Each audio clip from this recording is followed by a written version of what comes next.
Hey, what's up? How you doing? Are you good in the hood? I'm Peachy. As you can hear, it's raining outside. It sounds lovely, doesn't it? There we go. Thank you, Jesus. It's better, the rain, the sound of the rain from my car than in there, because the roof of where it is that I stay is corrugated iron. As you can gauge, the shack over there is corrugated iron, and my goodness, like, rain landing on there is just ridiculous. It's extremely loud, so it's much better, the sound, the acoustics in the car. I wish I hadn't done what I did, because now it messed up with like the view, the lighting conditions of my situation right now. But I don't know, I'll be fine-ish. I don't know. Yes, let me be a little bit, yeah, there we go. My little dangling light is helping. Okay, so I was giving you a little bit of a historical synopsis, an explanation, Yana, of the travesty of what's going on in my particular neighborhood, so you can understand just how far from glory South Africa has fallen. Like, you don't repay evil with evil, neither do you put a band-aid on a cancer or spray cologne on a corpse. You also do not correct wrong with more wrong. You know, yeah, but that's what's happening. Okay, so South Africa was historically broken up into groups of people based on their race, and black people were the lowest in the rung, okay, followed closely by colored people, followed then by Indians slash Asian people, like Indians, and the Chinese, the Korean individuals were then clumped up in one group, and then there were the white people. So essentially, because they were on a tier that stepped upward, colored people had better treatment than black people, and colored people had less good treatment. They were treated worse than Indian people. So Indian people were the closest to white, or the Asians, they were closest to white in their treatment, in their regions, in their neighborhoods, where it is that they were allotted by the Group Areas Act. So what this Group Areas Act did, then essentially, I want you to understand the travesty of what's going on right now. What this Group Areas Act did, based on race and based on giving value to groups on a barometer that was entirely discriminatory, they gave better homes, better housing, better plumbing, irrigation, better streets to the groups in accordance to what was a barometer or a scale of, what do you call this, race. And so since the Indians were more highly favored, albeit still being oppressed because they did not have the rights of white people, they were definitely given a better existence. They had a better life in the days of Apartheid than the colors and the blacks. And the colors had a better life than the blacks, and the blacks were the worst among them all. That is thoroughly comprehended, it is understood, which is the reason why employment equity laws, or BE laws, whatever, in this country will first and foremost give favor in trying to recalibrate or retribute stuff to black people, followed closely by the colored people, and then followed then by Indian folk, right? So if you were to go to so in the Group Areas Act, they basically said, Indian people, this is where you guys can stay and don't get out of your demarcation. You cannot intermarry, and you also cannot bring colored people into your neighborhood. You can't bring black people into your neighborhood, and of course white people don't want to be in your neighborhood because it's a downgrade for them. That was the situation with Indian people. With colored people, they were also told you can't intermarry, you can't get an Indian bride, you also can't get a black bride, you also can't bring black people into your neighborhood. The same thing with black people, can't intermarry, can't have, you know, anybody from the Indian or the colored community. You cannot intermix. We have to keep you guys segregated. That was apartheid. Apart. The word apart means apart. It's an Afrikaans term for apart, for the word P-A-R-T, part. So it was indeed to segregate us all in based on race. Do you understand?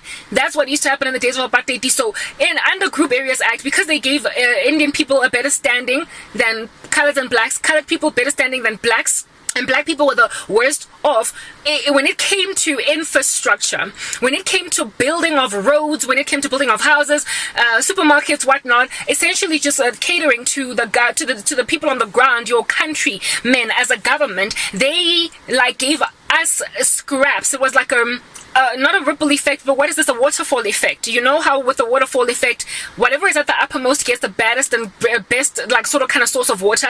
Everybody else gets whatever other scraps because of this water that is trickling down. If by the time you get to the bottom rung, all the water has been drunk up by the other layers, it's like, oops, whatever. There is a movie actually that describes the apartheid regime quite perfectly. I think it's called what is it? Okay, it is like this ominous dark movie where there is this people are put in some kind of a prison where they get fed. There is like a lift. I think it's called the lift, actually. There is this like elevator that has a whole bunch of food on it. And the uppermost floor is where the food first starts. And the people at the uppermost floor eat. Do you understand what I'm saying? And when they're done eating, they can't take the food and bank it. They can't store food for themselves. They have to put it back on that place, and then the next layer will eat. Then the next layer, the next layer. So if you're on the first layer, now I don't eat the first floor, which is actually the uppermost floor, you can opulently eat what you want and you won't go hungry, right? You then move to the second floor and you still are eating relatively well. By the time you get to the 200th floor, there's just scraps of bread. By the time you get to the most bottom floor, there's nothing at all left on there. Do you understand? So based on how good you've been or what your decision in joining this program is, you could find yourself literally being starved for 30 days straight. And some people end up eating each other. They end up killing each other to eat because there is no food anymore left on this lift. And it goes down, down, down. The apartheid regime was like that. That is the reason why still in this country, black neighborhoods are by far the most violent, followed closely by the colored community. And then the Indian community is a lot more regulated. And then the white community has the least amount of crime among them. It is because Hunger Games, literally, it was the Hunger Games. The ones at the very bottom were the least fed. Do you understand? And when then food or trickles did not come down to them because they were consumed, the resources of the nation were consumed already by the white supremacists first, and then the colors, and then the Indians, and then the colors. By the time it got to our communities who were at the very bottom, these scraps of food, it was barely anything at all to eat. And so there was a lot, like quite a voluminous amount of black on black violence, lots and lots of criminality in the days of apartheid, rape, jack rolling. Like, it was just bad in black communities. I would remember I was born in 1984.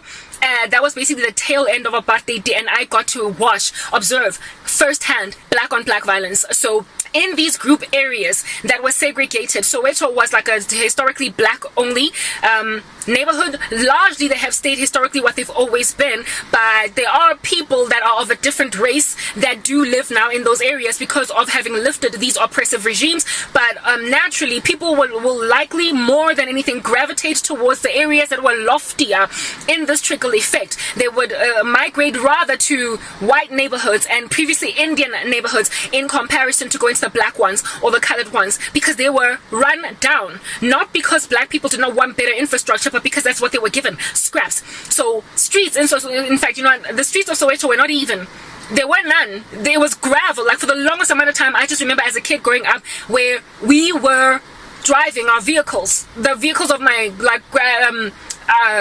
grandfather and like uncles, like older people, they were always driving on gravel. Like, it was always just gravel. Like, they put tar roads in Soweto when I think I was already a teenager, and it was already the new South Africa. They had already done away with the apartheid regime. The apartheid regime was officially cancelled prior to 1994, but the democratic elections happened in 1994, and I was 10 years old in 94. So by the time they did put tarred roads in Tladi, Soweto, where I grew up, I was literally in high school, and I was not even living there anymore. My mom had moved to the suburbs because once the oppressive laws were lifted, the previously disadvantaged group areas that were in the lower rungs, like Indian people, black people, and colored people, they migrated to the loftier suburbs if at all they could afford to. So that is just literally how it is that naturally we operate as living organisms. If you think about osmosis, the largely concentrated section of a cell is going to be the one that water migrates to. So the impoverished and historically parched of good infrastructure and provision of everything that they need are like water, and they would necessarily then of course go to the more wealth concentrated areas. So white areas are the ones that got filled up, essentially reverse gentrified by the influx of colored people, Indian people, and black people in there once they could afford to, because now the group areas laws were eroded. They were eradicated by the bringing down of that oppressive regime. So rarely did white people go to Soweto. They could if they wanted, but they just didn't wanna. And neither did colored people move to Soweto. Neither did black people move. However, black people were happy to move over to Indian neighborhoods as well as white neighborhoods, not even so much colored neighborhoods. Let's move to the next part.